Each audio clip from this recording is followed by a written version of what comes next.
You're listening to Up1Notch, a podcast where I explore the tech business world. My name is Mohammad Aoun, and I'm a growth accelerator for tech companies looking to scale their businesses. I'm sitting down with software industry leaders, startup founders, and tech experts. Tune in to hear about the latest and greatest from the tech world. Hello, everyone. Thank you so much for tuning in to another episode of podcast Up1Notch, where we interview tech leaders that work in different spaces of technology, whether that's software development, enterprise infrastructure, security, big data, AI, machine learning. And today I have my guest with me, Omar ElNaggar. Omar, how are you doing today? Doing very well. Great to be here, Mohammed. Thank you so much for taking the time for this podcast. I know that you are you have worked a lot with Citrix as their director of product development, and then you've started up your own company by the name of Weavechain. So why don't you go ahead and just for 1 or 2 minutes introduce about what it does, and then we can dive into the technical aspects of the conversation. Yeah, happily. So at Weavechain, we bring private data sets to Web3. So we make it really easy for customers to go and attach our nodes to existing databases and give them Web3 security properties like immutability guarantees, a data lineage that's backed by the blockchain, as well as making things like confidential computing really accessible and making it so that you can go and transact for data with tokens. So, it's really exciting. We see the world moving towards Web3 datasets because it actually is more secure. And because you can go and build some really interesting incentive models around datasets when you enable token incentives. Right. So since you worked with a lot with the enterprises on the enterprise side, definitely there's a lot of value in Web 3.0 and what it can do to from a technology standpoint. But working with enterprise, it's easier said than done, right? So in order for you to be compliant or in order for you to be at par with the standards for an enterprise, how does that really look like? Let's say when you talk about public blockchains and the standards of enterprise governance, how do these relate, and what are the gaps in between? Yeah, it's a great question because it's really been challenging for enterprise customers to take advantage of a lot of what's happening in Web3 because a lot of public Web3 is not suitable for enterprise applications. You can't just go and take customer data and put it on a public blockchain, either on Ethereum natively or Solana, or even using storage mechanisms like IPFS or Arweave, because those are not GDPR or HIPAA compliant mechanisms. If you go and put your data in one of these public blockchains, it's there forever. And to be GDPR compliant, you need the ability to go and you have what's referred to as an erasure obligation, which is what lets you satisfy the right to be forgotten. So you need to be able to go and delete data, and you just can't do that in a public blockchain solution. Similarly, for HIPAA compliance, you need to go and have 3 types of safeguards for your data: technical, administrative, and physical. Technical safeguards are things like encryption, which you can do with a public blockchain solution. You could go and encrypt your data and put it out on one of those mechanisms. Administrative safeguards are sort of having protocols for how individuals in your company would be authorized to get access to the data. But physical safeguards mean that you actually need to restrict the devices that can access even the encrypted data. And that's just not possible if you have a public blockchain solution, because anybody can go and access anything that's on a public blockchain at any time. And if they have the key, that means that they could go and decrypt that sensitive customer or patient information. So at Weavechain, what we do is we go and let our customers maintain their firewalls. The raw data itself is actually still in the same exact storage environment that it's in today. And then what we do is our nodes actually put a hash or a proof of that data on whatever blockchain the customer wants. And that could be a public blockchain like Ethereum or Solana, or it could be a private blockchain if they want really top tier security and have their own Hyperledger Sawtooth network, for example. But again, those hashes or proofs are, one way. You can never go and recreate the data from them. So you do maintain all those nice compliance features while gaining Web3 security properties for your data. So back to your original point, this is how we think that enterprise customers are really going to be able to adopt Web3 technology. is by thinking through these things like, are they actually changing where data is stored versus, where those hashes are stored for security purposes. Absolutely. So let's talk a little bit about the nature and, the difference between the data of, let's say, Web 2.0 data versus Web 3.0 data. How does that, first of all, differentiate, and what's the difference? And then why do companies need to shift to Web 3 data in the first place? Yeah, that's two great questions. So, first it's, how is it different? And then two is why do companies need to do it? So, for the first one, I like to say that the defining features in my mind of Web3 security properties is that everything is hashed and signed, meaning that if we go and have a record of data, we're going to go and create a hash that data and put that on a blockchain that can't be tampered with to give the data immutability guarantees. So, you can't go and tamper with data that's on the blockchain because everybody has a shared record of that data's existence. And there's sort of like a master record that's really challenging to go and compromise. You would need to go and compromise, let's say, 51% of a trust network to be able to go and modify that historical record. And again, these actions are happening from authorized parties that are really citing their activity.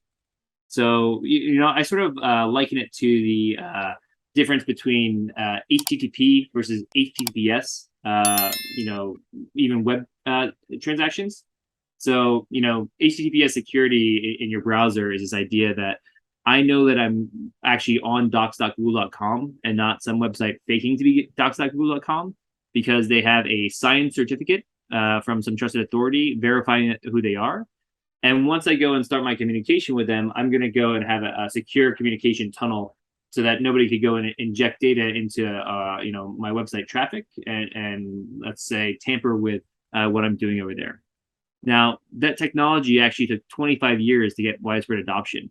It was, started back in like 1995, for example, and only in 2020 was there mass adoption where over 90% of websites were using HTTPS security. And the reason is because, security, it often starts as a vitamin. And then once there are serious breaches, then it becomes a painkiller, and eventually it becomes a regulatory requirement.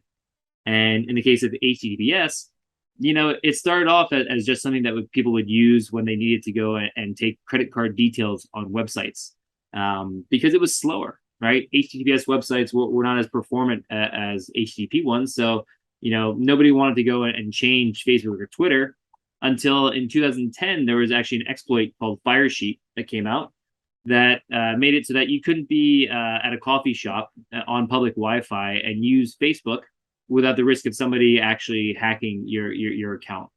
And at that point, those sort of major players made a migration. And then in 2013, after Edward Snowden launched, his information campaign about NSA activity, they realized that the NSA was actually tampering with a variety of different HTTP traffic streams, as well as China and even, internet service providers in the United States like Verizon and Comcast. They were illegally injecting advertisements into people's HTTP feeds.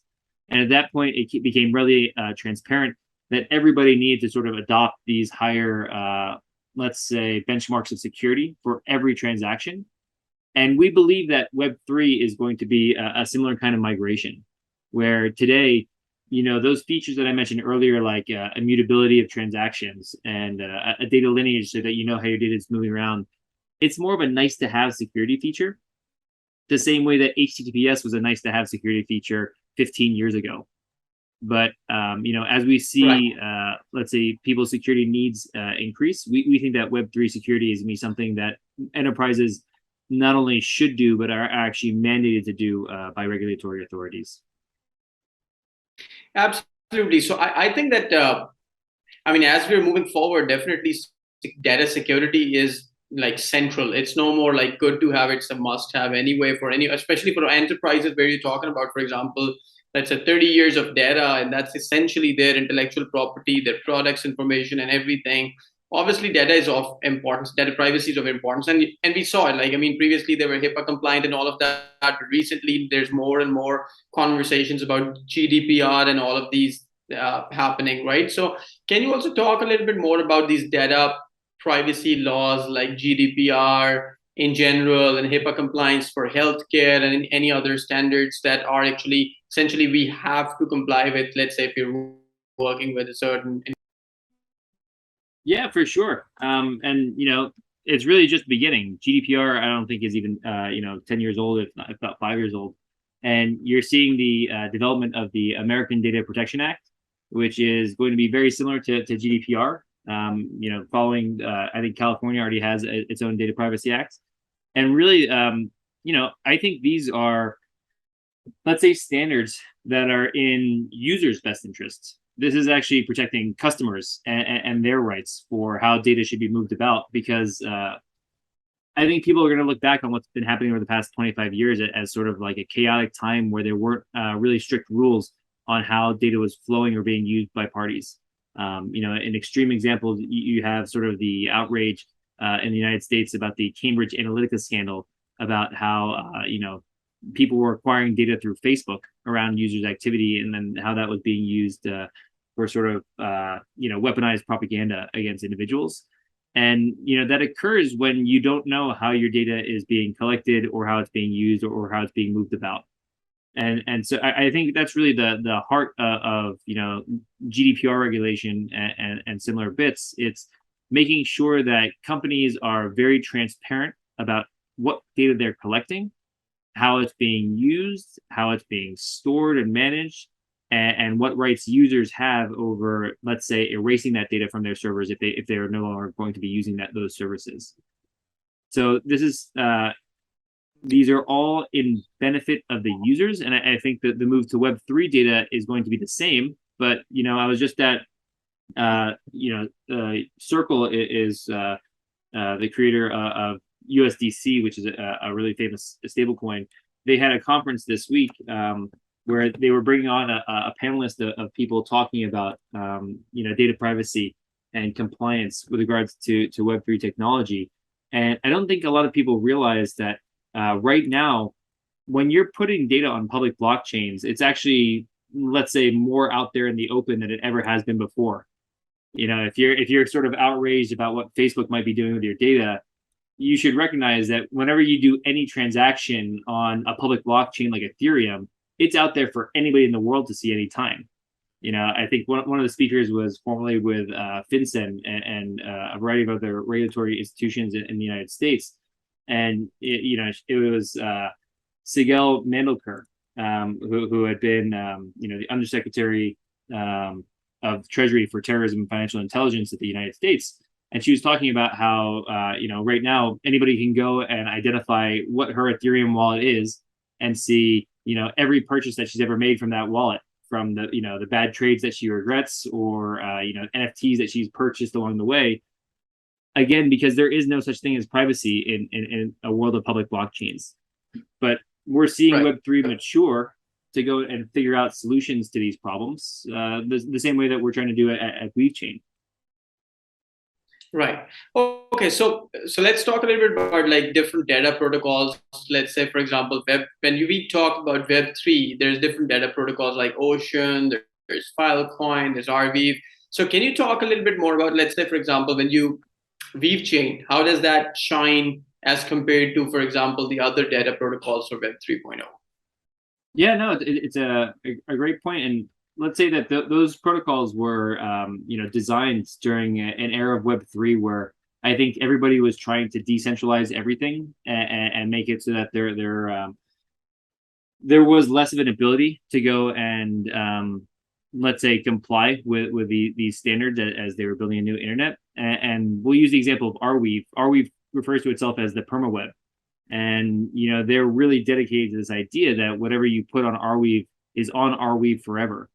And the tricky thing there is that there's no chance it could ever be GDPR compliant in that case. Again, to be GDPR compliant, you need to have you have erasure obligations as an application, and you can't erase anything from Arweave. That's sort of its claim to fame. Similarly, you can't delete data from Filecoin or IPFS. And while these are amazing services that were really pioneering, the next era of Web3, it makes it challenging if you're going to do any sort of Web3 application that's trying to be compliant. Again, in a way that I think is for the user's best interest. Similarly, for a protocol like Ocean, it's predicated on this idea that the data is going to be stored on a service like IPFS or even a public Amazon S3 server. So again, these were technologies that were developed at a time where there was a lot of exploration happening in Web3, where there was an aspiration to make everything public. But now I think as time has moved on, we're seeing that the benefits that Web3 can offer are not limited to these entirely decentralized, completely public applications. There will be a privacy-preserving side of Web3 that will sort of have the best of both worlds. Right.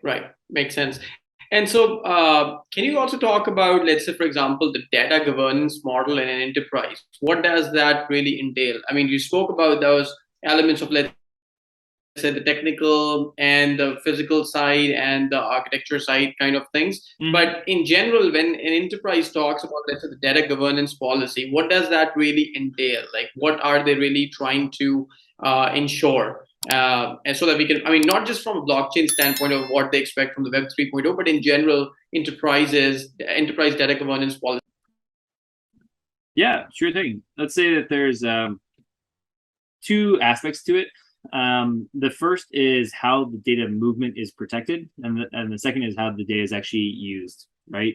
So I think you should think of every corporate entity as a castle, and that castle needs to understand whenever data is coming in and whenever data is going out. And the data that is in needs to be protected with castle level security. So, at Citrix, they were very, very mindful of every bit that was flowing into their systems. Whenever we were, the startup that I was a part of that got acquired by Citrix was referred to as Sappho. And, we would go and connect to all these different applications, Salesforce, SAP, ERP, Concur, whatever it was. And, we had to be really, really mindful of once that data was coming in from a customer's environment onto our servers, how were we then storing that data to ensure that nobody in the world could get access to it, that it couldn't be hacked or breached? And then, when we were pushing data out to those systems, what exactly was being exfiltrated from the Citrix environment? So again, that's sort of the first side, which is the castle approach. How are you going to go and measure what's coming in, what's going out? And the second part is how is the data being used? So similarly, we had tons and tons and tons of internal restrictions on who could actually access that customer data inside Citrix environments. So this is where you get into, SOC 2 compliance is having auditors come in and understand how your engineers are even accessing that data and how it's going to be, let's say, leveraged for internal analytics at a company like Citrix. And that's a whole different piece of things, right. But again, it's really important for end users to understand that their data is being managed appropriately and also not being used to spy on them effectively, but it's being used right. for appropriate purposes. Right. So you talked about the data movement aspect, right? So when it comes to data movement, I'm understanding, I'm building that mental perception of that castle level security. But when it comes to data migration, let's say, for example, you're moving data from one big legacy system into another in a data migration scenario. So what happens there? Like, for example, an enterprise, in order for them to prepare for a data migration project, like recently we were working on this huge Oracle application data migration from legacy to the cloud. And this project alone was going to kind of take more than 2 years, apart from the planning phase and all of that. So when we're talking about this big of a project, there are literally like hundreds of people involved in there. There's huge like enterprise level hierarchies are there. Data sensitivity is there. At the same time, data access has to be ensured in the new system. How does that data migration really get planned? Well, let's say that in the best case scenario, the first step there is sort of extending the castle walls to include that cloud provider into that protected ecosystem. So everything needs to be set up from a legal perspective first to ensure that you are allowed to go and put that sensitive data in that cloud environment. Then you need to go in and establish those same sort of SOC 2 procedural let's say methods for moving data to those environments and make sure that the access internally to those environments is all set up. And then you need to actually go and like you said, take 2 years to go and execute the physical migration from one environment to the other, which is no easy feat to ensure that not just you've actually moved the raw data from that local environment to the cloud, but also that you set up all of your applications to start reading from that cloud environment. It's that moment of switching to we're going to go and interact with the cloud instead of this legacy data store is a pretty big deal. But we just witnessed an event in Web3, the merge for Ethereum that just happened in the past few weeks, where similarly it was a massive undertaking to go and shift from the legacy proof of work blockchain to this proof of stake blockchain, and they were able to achieve it in a decentralized fashion that was pretty incredible. But it was very similar to a legacy to cloud migration strategy, where let's say there were probably fewer legal hurdles involved there, but at least as many technical hurdles for making that switch moment seamless. Right. And I was having this earlier episode of a podcast again with a blockchain influencer and speaker. And I asked the same question, but you also raised that part about the legal perspective. Like from a legal standpoint, when it comes to data migration, you have to understand that we're in the realms of what the legalities allow, right?